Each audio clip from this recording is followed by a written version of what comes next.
नमस्कार, मी रमाकांत हासगुडे आणि आपण पाहताय सत्य, निर्भीड आणि निपक्ष बातम्या देणारं चॅनल समय संघर्ष न्यूज.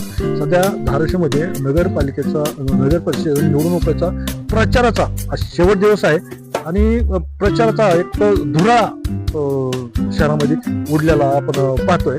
तर आणि आपण काही उमेदवाराच्या प्रतिक्रिया जाणून घेत आहोत. तर सध्या आपण आलेलो आहोत सोनाली अमित उमरे या धाराशिव मधील प्रभाग 5B मधून उभा आहेत आणि त्या शिवसेना उद्धव बाळासाहेब ठाकरे या गटाच्या उमेदवार आहेत.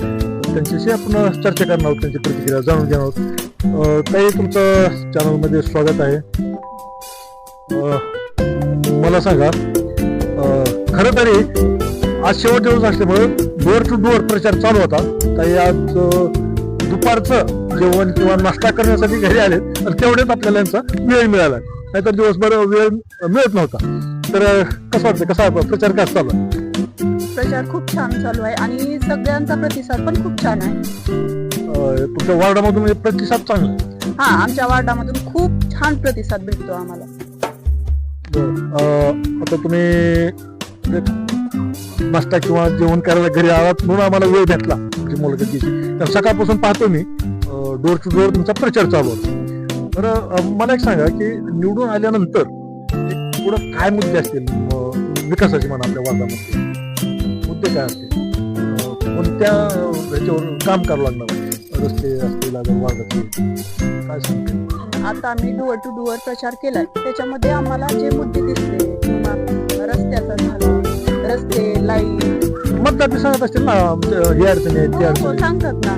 त्यांच्या अडचणी, मेन अडचण म्हणजे त्यांचा रस्ता. रस्त्याचा खूप प्रॉब्लेम आहे. रस्ता झाले, नाली झाली, रस्ते तर सगळं धाराशिव शहरात सगळं दुराच आहे. 140 कोटीचा एक विषय लय गाजला. 140 कोटी धाराशिवचे. ते सत्ताधारी पक्ष भाजप आणि पालकमंत्री यांचं चालू आहे. बरेच जण म्हणतात की ही शिवसेना उद्धव बाळासाहेब ठाकरे म्हणजे आमदार कैलास पाटील आणि खासदार ओमराजे यांच्यामुळे रखडला म्हणते. तर सत्ताधारी ती आहे, याच्याबद्दल काय सांगता येईल का तुम्हाला? सत्ता त्यांची आणि ते असं कसं म्हणू शकतात बरं, हा रस्ता ह्यांच्यामुळे रखडलाय? मला तर ह्यांचे हे शब्द अमान्य आहे. सत्ता त्यांची आहे, विरोधी पक्षावर शब्द ठेवतात. ज्याच्याकडे सत्ता आहे ते कॉन्ट्रॅक्ट घेणार आणि ह्यांच्यावर नाव कसं घेणार बरं? ते स्थगिती देतात ह्या कॉन्ट्रॅक्टला आणि नाव ह्यांचं घेतात. हा शब्द मला अमान्य आहे. खरंच धाराशिव शहरामध्ये आम्ही फिरतो, सगळं रस्त्याला धुराच उडतंय. कुठं डांबर किंवा सिमेंट कुठं नाही शहरामध्ये.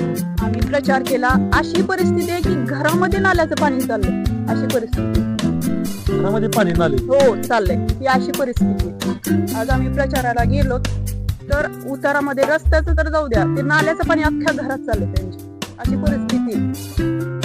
तुम्हाला निवडून आल्यानंतर बरंचसं काम करावं लागणार. नाल्यापासून सुरुवात, नाले करणं, रस्ते करणं, लाईट, नाले. सगळ्यात महत्वाचा प्रश्न म्हणलं तर रस्ता आणि नाल्या. त्याची काय अवस्था होत असेल की घरात नाल्याचं पाणी जाणं म्हणजे सगळ्या घरात दुर्गंधी, अतिशय घाण वाजते, डासाचं प्रमाण. आणि आरोग्याचं तर मग सगळ्यात मोठा प्रश्न आरोग्य. अजून काय असं तुम्हाला वाटतंय का की आपण रस्ते, नाल्या, लाईट, पाणी तर आहे, अजून एखादं काय असं तुमच्या डोक्यामध्ये आहे का आपल्या वर्गासाठी, शहरासाठी एखादं काही करावं नवीन? काय लहान मुलांसाठी गार्डन, ते ह्या प्रभागामध्ये लहान मुलांसाठी खेळण्यासाठी गार्डन नाही, हे करण्याची इच्छा आहे मला. शहरात कुठंच गार्डन नाही शहरात कुठं. कमीत कमी तुम्ही निवडून आल्यानंतर आपल्या प्रभागामध्ये तरी गार्डन करावी. हो, ही माझी मनापासून इच्छा आहे, गार्डन. बरं, मग आता तुम्ही फिरताय डोर टू डोर, तर तुम्हाला अजून लगेच जायचंय कारण आता प्रचार संपत आहे. तुमचा थोडा वेळ भेटलाय, प्रतिक्रिया दिली त्याबद्दल धन्यवाद. थोड्या वेळामध्ये जेवण करायला असताना मग काय वाटतं आता प्रतिसाद बघून येताल का निवडून? प्रतिसाद बघून मला वाटते की आम्हीच निवडून येणार. पूर्ण शिवसेनेचे उमेदवार निवडून येणार म्हणजे येणारच. धन्यवाद ताई, आम्हाला प्रतिक्रिया दिली. वेळात वेळ काढून जे आता डोर टू डोर प्रचार करत असताना जेवण करायला आल्यावर थोडंसं वेळ काढून प्रतिक्रिया दिली. आणि निश्चित आमच्या चॅनलकडून तुमच्या राजकीय वाटचालीला तुमच्या शुभेच्छा आणि निश्चितच तुमचं कार्य तुमची तत्परता अगर भविष्यात जे काही कार्य करायचं आहे ते त्याच्यामुळं तुम्हाला इथून निश्चित विजय मिळेल अशा वाटते. पुन्हा एकदा आम्हाला प्रतिक्रिया देण्यासाठी वेळ दिला. धन्यवाद.